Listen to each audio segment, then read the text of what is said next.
베드로는 어려서부터 고기를 잡아온 베테랑 중에 베테랑이었습니다. 여러분, 고기는 언제 많이 잡히겠습니까? 밤에 주로 잡힙니다. 왜냐하면 고기들은 밤에 물 깊은 곳에서 서로 몰려서 쉬기 때문에 그냥 그물을 내려서 몰려있는 고기를 잡아 올리면 되는 것입니다. 베드로는 누구보다 이 사실을 잘 알고 있었습니다. 그래서 밤새 그가 수십 년 동안 경험했던 그 경험을 토대로 해서 가장 고기가 많이 잡히는 그 지역에다 고기 그물을 내립니다. 100% 잡혀야만 되는 것이죠. 그런데 이게 웬일입니까? 아무리 확신을 가지고 그물을 내려도 계속 호탕을 치는 거예요. 고기가 한 마리도 잡혀 올라오지 않는 겁니다. 수십 년 동안 이런 일이 한 번도 없었습니다. 참으로 이상했습니다. 베드로가 오늘 밤에까지 고기를 잡지 못하면 베드로는 파산을 합니다. 베드로는 요한의 아버지 세베대로부터 많은 돈을 빌려서 사업을 시작합니다. 오늘이 그 기한이에요. 오늘 고기를 잡지 못하면 베드로는 빚을 갚지 못하고 파산하게 되는 겁니다. 해는 수평선 위로 밝게 떠오릅니다. 하지만 베드로의 마음은 칠흑같이 어두운 마음이 찾아옵니다. 베드로는 텅 빈 배를 바라보면서 망연자실했습니다. 그런데 그때 나사렛 청년이었던 예수님께서 다가오더니 베드로의 빈 배에 오르셔서 거기서 하나님의 말씀을 증거하신 겁니다.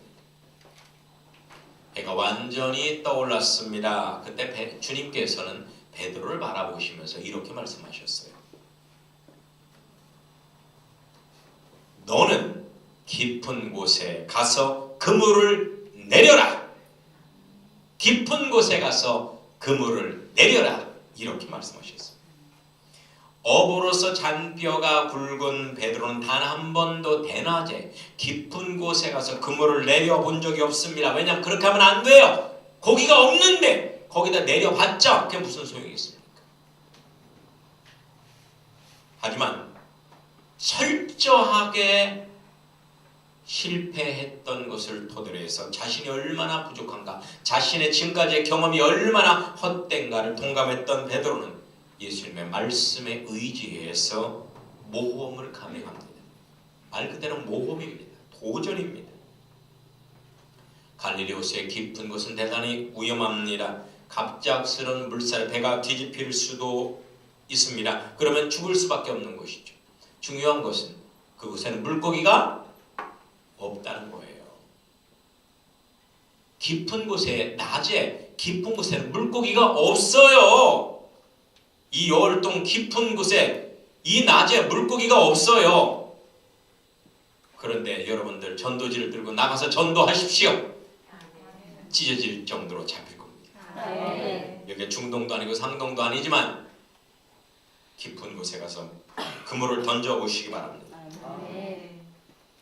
베드로는 주님의 명에 순종합니다. 무모하다 생각되었을 겁니다. 하지만 베드로는 믿음으로 도전하고 나갑니다. 자존심 강한 베드로였지만 자기를 부인하고 주님만을 의지해서 깊은 곳에 그물을 내렸습니다. 그런데 이게 웬일입니까? 놀랍게도 성경은 이렇게 증거합니다.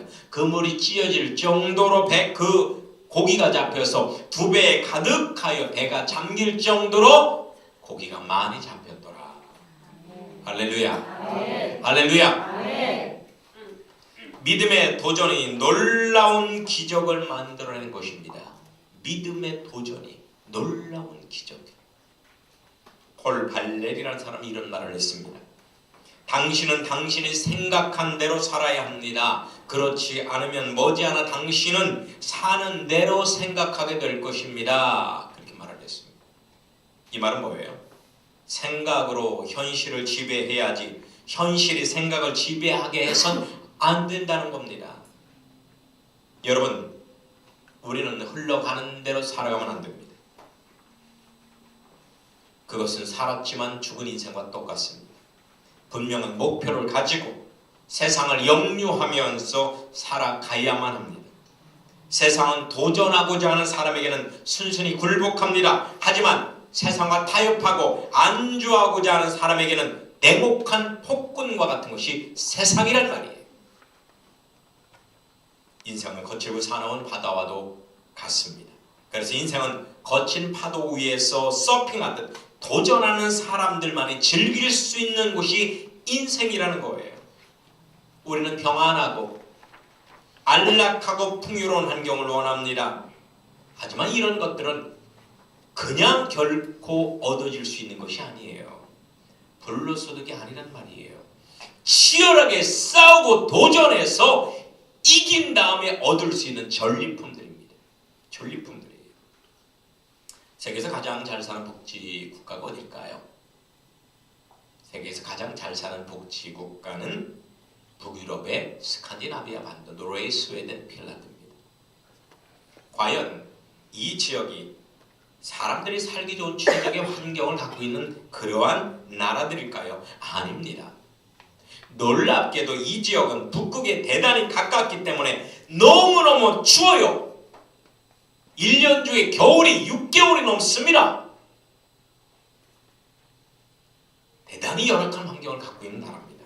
그런데 어떻게 세계에서 가장 살기 좋은 복지국가가 됐을까요? 그것은 그 나라 사람들의 도전 정신 때문에 그렇습니다. 도전 정신. 이 지역 사람들은 모험을 대단히 좋아합니다.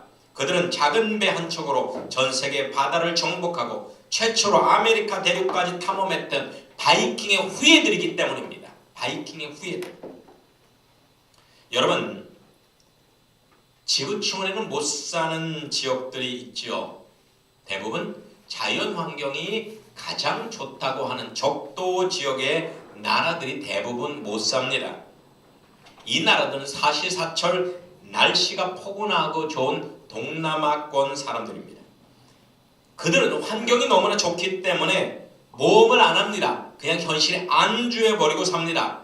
이 동남아에 사는 사람들의 대부분 어떤 사상을 갖고 있느냐면 바할라나 사상을 갖고 있어요. 바할라나. 이 사상은 뭐냐면 될 대로 되라. 그렇게 어떻게 잘 되겠지? 그런 뜻이에요. 될 대로 되라. 어떻게 잘 되겠지? 얘야, 예배 시간 다 됐다. 빨리 가자. 아휴, 싫어요. 나 좀 이따 갈게요. 무슨 소리야? 지금 예배 시간이 이제 다 됐다고? 빨리 가자고? 아유, 됐어요. 난리 난 다음에 이따 갈게요. 바할라나? 에이, 될 대로 되라. 어떻게 되겠지? 이렇게 하고 혼자 횡간히 교회로 가버립니다. 아유, 여보 예수님 믿으세요. 예수님 믿고 같이 천국 갑시다. 아유, 나중에 한가할 때 나 은퇴하고 한가할 때 그때 교회 갈게. 아이고 안 해요. 어떻게 될지 몰라요. 지금 나하고 같이 교회 갑시다. 아니야, 나중에 간다니까. 바할라나? 네, 될 대로 되라. 어떻게 잘 되겠지? 어떻게 잘 안 됩니다. 진짜 절대로 됩니다. 세상은 악령이 지배하고 있고 죄악성에는 강력한 법이 세상을 끌어 지옥으로 당기고 있습니다. 가만히 있으면 지옥불에 그대로 끌려가는 거예요. 여러분, 우리는 바할란을 이겨내야 됩니다. 이 안일주의 사상을 고쳐내야 됩니다. 현실을 고치고 발전시키는 도전 정신을 가져야 합니다. 초등학교 중퇴의 학력과 가난한 환경에서 자랐으면서도 세계적인 발명왕이 된 토마스 에디슨은 이렇게 말을 했습니다. 변명 중에서 가장 어리석고 못난 변명은 시간이 없어서라는 변명입니다. 그런 말을 했어요. 시간이 없어서. 그렇습니다. 우리는 무엇을 합시다. 우리 한번 개선해 봅시다. 시간이 없어서요. 그럽니다. 시간이 없어서요. 기도합시다. 성경 읽읍시다. 셀 모임 참석합시다. 주일날 교회 오십시오. 성경모 모임에 참석합시다. 시간이 없어서요. 시간에 여유가 있으면 할게요. 그럽니다. 과연 그럴까요? 그것은 뻔한 변명이라는 거예요. 하고자 하는 도전적인 마음이 없다는 걸 알아야 합니다. 시간은 우리가 만드는 것이지 그냥 주어지는 것이 아니라는 걸 알아야 합니다. 우리가 만드는 거예요. 시간은요, 쪼개서 만들면 돼요. 시간은 그냥 주어지지 않습니다. 마르틴 루터는 이런 말을 했습니다. 나는 종교개혁을 하느라 너무너무 바쁘다. 그래서 더 많은 시간 기도하고 성경을 묵상한다. 그랬습니다. 더 많은 시간 기도하고 성경을 묵상합니다. 할렐루야. 아멘. 우리는 성경적 가치관을 가지고 삶의 우선순위를 바로 잡아야만 합니다. 대부분의 사람들은 모험을 하고 싶어도 너무나 현실이 열악해서 못한다고 변명하죠. 그래서 말라나 될 따로 되라는 식의 아니란 생각을 갖습니다. 어떻게 되겠지라는 아니란 생각을 갖습니다. 그러나 그렇게 되지 않습니다. 어떻게 되지 않습니다. 우리는 역사상 세계 제1의 정복자를 꼽는데 누구를 꼽습니까? 역사상 아시아, 유럽 모든 지역을 정복했던, 가장 많은 땅을 정복했던 대표적인 사람이 누군지 아십니까? 바로 동양 사람인 징기스칸이에요. 징기스칸. 알렉산더도 아니고 나폴레옹도 아니고 시저도 아니고 징기스칸입니다. 징기스칸.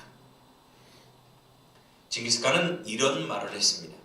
아니란 생각, 시간이 없다. 나는 여러 가지 환경이 안 좋다. 이렇게 말하는 사람들에게 이런 충고를 합니다. 집안이 나쁘다고 탓하지 말라. 나는 어려서 아버지를 잃고 고향에서조차 추방당했다. 가난하다고 말하지 말라. 나는 들쥐를 잡아먹으면서 연명했다. 내가 살던 땅은 너무나 척박해서 시든 나무마다 비린내가 날 정도였다. 작은 나라에서 태어났다고 탓하지 말라. 내가 세계를 정복하는 데 동원한 몽골 병사는 고작 적들의 200분의 1도 안 됐다. 나는 배운 게 없어 내 이름 석자도 쓰지를 못했다. 하지만 남의 말엔 항상 귀를 기울였다. 그래서 내 귀는 나를 현명하게 만들었다. 너무 막막하다고, 그래서 포기해야 한다고 말하지 말라. 나는 목에 칼을 쓰고서 탈출했고 뺨에 화살을 맞아 죽었다가 살아난 적도 있었다. 적은 밖에 있는 것이 아니라 내 안에 있다. 나의 안일함과 비겁함을 극복하고 도전할 때 나는 온 세상의 징기스칸이 되었던 것이다. 할렐루야. 아멘. 아멘. 아멘. 여러분, 믿음은 곧 도전이고 모험입니다. 도전이고 모험이에요. 저는요, 우리 교회 청년들을 자꾸 해외로 데려가고 싶은 게 뭐냐면 도전정신, 모험정신을 키워주고 싶어요. 저는요, 가능하면 우리 저에게도 2명의 아들이 있는데요. 한편 2명의 아들에게 대학교 갔을 때 배낭만 딱 짊어지고 유럽 여행, 아프리카 여행을 혼자 한번 하게 하고 싶어요. 유럽에 전적을 한번 기차를 타고 다니면서 지도 한 장 가지고 돈은 딱 비행기표만 해서 저기 딱 가서 프랑스에 파리에 딱 내려주고 올 것만 왕복 것만 끊어주고 나머지는 다 니들이 알아서 해라. 그래서 한번 유럽 여행을 한번 도전해서 한번 해보게 하고 싶어요. 왜냐하면요, 유럽에 다니다 보면 특히나 동유럽 같은 데는 정서가 한국이랑 똑같습니다. 너무 사람들이 인정이 많아요. 그래서 낯선 여행객들한테 잘해줍니다. 돈 한 푼 안 들이고 얼마든지 얻어먹으면서 여행을 다닐 수가 있어요. 이런 여행 얼마든지 환영합니다. 여러분들도 은퇴하신 분이 있으면 은퇴자금 식당 같은 데 개업하는 데 쏟지 마시고요. 99% 망합니다. 그 돈 갖고 한번 세계 여행 한번 해보세요. 세계 여행 아주 좋습니다. 예. 이리저리 쓰나 어차피 나갈 돈인데. 여러분, 도전하십시오. 모험을 가지십시오. 나는 나이가 많아요. 나는 할 일이 많아요. 나는 공부 때문에 안 돼요. 이런 비겁한 변명하지 마세요. 옆에 있는 분에게 말씀하세요. 비겁한 변명입니다. 비겁한 변명입니다. 그런 변명하지 마세요. 네. 여러분, 우리는 보이지 않는 하나님을 믿습니다. 한번 가보지도 못한 천국을 소망합니다. 과학적으로 검증할 수 없는 수많은 성경의 기적을 믿습니다. 그런 사람들이 누구냐? 우리 그리스도인이에요. 믿음의 대표 모델은 아브라함을 보십시오. 그는 도전 정신이 충만했던 모험가였음을 알 수 있습니다. 세류에 떠밀려 사는 그런 운명주의자가 결코 아니었습니다. 아브라함은 75세의 늙은 나이에 살기 좋은 대도시를 떠나서 온 가족을 데리고 척박한 가나안 땅으로 이주했습니다. 도중에 아버지가 죽습니다. 조카가 붙잡혀 갑니다. 아내를 빼앗깁니다. 하지만 하나님이 주신 비전을 굳게 잡고 그는 또 전진하며 나아갔습니다. 마찬가지로 기회주의자라고 우리가 흔히 생각하고 오해받았던 야곱도 마찬가지입니다. 그는 외삼촌 집에서 온 가족과 재산을 가지고 치밀한 준비 끝에 탈출합니다. 그리고 자기를 죽이려고 수백 명의 중무장을 군사들과 함께 기다리고 있는 에서가 있는 고향 가나안 땅으로 향하는 모험을 감행합니다. 도중에 사랑하는 아내 라헬이 죽습니다. 그리고 사랑하는 딸, 그 딸이 강간을 당하는 불운을 겪습니다. 하지만 하나님이 주신 약속을 굳게 잡고 야곱은 도전하고 모험하며 앞으로 전진했습니다. 사실 성경의 중요한 모든 인물들, 요셉, 바울, 다윗 모두가 다 도전하는 사람들이었고 모험하는 사람들이었습니다. 우리 이걸 알아야 됩니다. 우리는 예수를 믿기 때문에 도전하고 예수를 믿기 때문에 앞으로 나아가는 것입니다. 중남미의 강대국의 압력으로 고통을 당하고 있던 서민들의 영웅이 있어요. 체 게바라라는 사람입니다. 체 게바라. 우리 고등학교 때까지는 잘 모르는데 대학교 가면 대부분 알게 됩니다. 체 게바라. 이 사람이 이런 말을 했습니다. 이 사람은 아르헨티나 의사 출신인데요. 우리 모두 현실주의자가 됩시다. 그러나 가슴속에 불가능한 꿈을 갖고 전진합시다. 우리 모두 현실주의자가 됩시다. 하지만 가슴속에 불가능한 꿈을 갖고 전진합시다. 아브라함의 현실에는 고작 세 식구뿐이었지만 바다의 모래알과 같은 하늘의 별들과 같은 대가족을 꿈꾸었습니다. 결국 모세 때 그 꿈이 이루어집니다. 베드로의 현실은 뻥쟁이요, 실패자요, 처가살이하는 무능한 자였습니다. 하지만 온 세상의 믿음의 반석이 되는 꿈을 꾸고 그렇게 되었습니다. 여러분, 우리가 성지순례할 때 베드로의 집을 탐방하는데요, 사실 그건 베드로의 집이 아니고요, 베드로 장모의 집입니다. 베드로는 일생 처가살이했습니다. 누구랑 비슷한 것 같아요. 예수님의 연신은 시골의 가난한 목수이고 종교 지도자들의 시기로 십자가를 지고 사형장으로 향했습니다. 하지만 예수님은 온 인류를 구원할 꿈을 꾸셨습니다. 예수님의 부활로 그 꿈은 이루어집니다. 바울의 연신은 간질, 안질, 우의장병이 심한 환자였기 때문에 전임 의사였던 누가의 케어가 없이는 살 수가 없는 사람이었습니다. 그는 천막만들며 근근히 살아가는 가난하고 병약한 사람이었지만 아시아와 온 유럽 세상 끝까지 복음을 전하는 꿈을 꾸었고 결국 그 꿈이 이루어졌습니다. 여기서 설교하는 박 목사도 마찬가지입니다. 현실은 작은 동네인 여월동의 낡은 상가에서 소수의 성도들을 섬기는 평범하고 가난한 목사입니다. 하지만 5대양 6대주 160개의 나라에 LBF 생활영성센터를 세워서 300명의 생활영성 사역자를 통하여 광야의 도를 증거하며 예수님의 재림을 준비하고 그들을 양육할 꿈을 가지고 있습니다. 그러기 위해서 원형의 실용적인 성전과 광야 모형 교육관과 수양관, 게스트하우스를 갖춘 생활영성 선교센터를 건립하고자 하는 꿈을 갖고 있습니다. 저는 이 꿈을 위해서 계속 마음을 지키면서 기도할 것입니다. 그리고 도전할 것입니다. 함께 도전합시다. 함께 이 꿈의 현실을 이루어 봅시다. 할렐루야. 미국의 억만장자에 있는 스티브 포맷이라는 사람은 금융업에 종사했는데 위험이 대단히 높은 상품에만 모험을 감행해서 억만장자가 되었던 사람이었습니다. 이 사람은 40대 때 모험가로 변신을 했는데요, 1985년 도보 해협을 22시간 동안 헤엄쳐서 건넜습니다. 1992년에는 알래스카 횡단 개썰매 경주에 참가합니다. 1996년에는 하와이에서 천인 3종 경기에 참가해서 완주합니다. 2004년도에는 58일 동안 요트를 타고 최단 기간 세계 일주 항해에 성공합니다.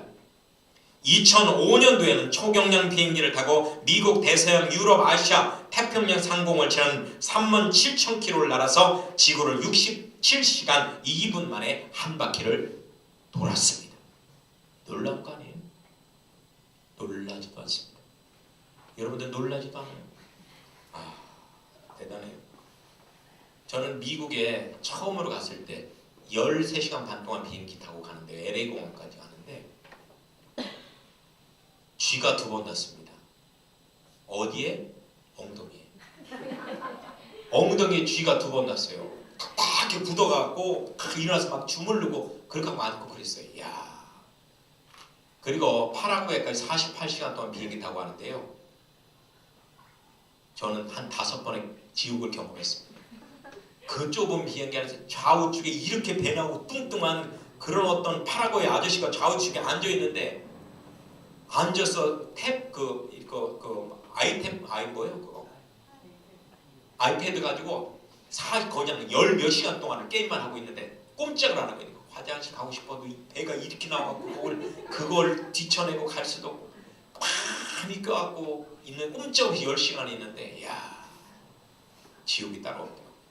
그런데 이 사람은요 67시간 2분 동안 연료 재급유나 중간 기착 없이 단독 비행을 하는데요, 물도 제대로 못 마셨습니다. 잠도 1, 2번 토막잠을 잡니다. 특수 제된 초코 밀크 쉐이크로 연명합니다. 사흘 밤낮을 꼬박 좁은 조종칸에 꼼짝 따라가 가만히 앉아 있습니다. 그리고 방향을 잡아야 돼요. 1분밖에 잠을 못 자요. 이렇게 하고 세계를 횡단을 했습니다. 그리고 나서 그는 며칠 동안 걷지를 못했습니다. 한 기자가 남부럽지 않는 억만장자인 그에게 왜 이런 모험을 쓸데없이 하십니까? 라고 물어보니까 그는 이렇게 말을 했습니다. 도전과 모험이 없는 인생은 미래가 없기 때문입니다. 아멘. 할렐루야. 아멘. 여러분 도전하십시오. 도전하십시오. 자, 옆에 있는 분 도전. 도전하세요. 우리 여기 강경재 집사님도 도전하시기에 충분한 나이입니다. 도전하십시오. 도전하십시오. 아멘. 할렐루야. 아멘. 도전하는 사람에게만 내일의 성공과 행복이 준비되어 있습니다. 기욤 아폴레리는 이렇게 말합니다. 하나님께서는 저에게 벼랑 끝으로 오라고 했습니다. 저는 싫어요, 떨어질 거예요 라고 말했습니다. 재차 주님은 저에게 벼랑 끝으로 오너라 라고 말씀하시고, 저는 다시 싫어요, 분명 떨어질 거예요 라고 소리쳤습니다. 결국 저는 벼랑 끝으로 갔고 주님은 저를 힘차게 밀었습니다. 그런데 놀랍게도 저는 창공으로 헐헐 날아올랐습니다. 아멘. 아멘. 여러분 닭이 아니에요. 여러분 독수리예요. 그래서 독수리는 벼랑에서 떨어질 때 독수리의 정체성을 찾을 수 있습니다. 할렐루야. 옆에는 말씀하세요. 당신은 닭이 아니에요. 독수리예요. 여러분의 정체성을 찾으시기 바랍니다. 여러분, 기적은 게으르고 안일한 사람의 것이 아니고 도전하고 모험하는 사람의 것입니다. 아무것도 시도하지 않으면 아무것도 일어나지 않습니다. 실패할 일도, 사람들에게 비난받을 일도 일어나지 않을 거예요. 하지만 운명이 거친 파도는 그의 인생을 송두리 짜사할 것입니다. 지금 자신이 쓸모없고 마른 막대기 인생이라 생각되시나요? 마음을 새롭게 해서 모세의 지팡이가 될 꿈을 꾸십시오. 스스로 무가치한 곰팡이 인생이라 생각되시나요? 하지만 그곳에서 생명을 살리는 항생제를 뽑아낼 꿈을 꾸시란 말이에요. 스스로 길바닥에 굴러다니는 돌멩이라 생각하십니까? 다윗의 손에 들린 물맷돌이 되어서 다윗 골리앗을 무너뜨릴 그런 꿈을 꾸십시오. 아멘. 자, 이제 일어나십시오. 그리고 새롭게 시작하십시오. 도전하고 모험하십시오. 무능력한 자기에게서 가능성을 찾지 말고요, 전능하신 주 하나님에게서 가능성을 찾고 전진하시란 말이에요. 할렐루야. 일어나라면 일어날 것이죠. 여러분, 태산 같은 문제를 보지 마시고요, 그 태산 이면에 태산보다 훨씬 더 큰 주 하나님을 보시고 전진하시기 바랍니다. 반드시 좋을 일 내일 우리에게 있습니다. 그래서 우리는 믿음을 갖고 오늘 열심히 살아가는 것입니다. 오늘 목표를 정해서 전진하시는 여러분의 되시기를 예수님의 이름으로 축원합니다. 축원합니다. 아멘.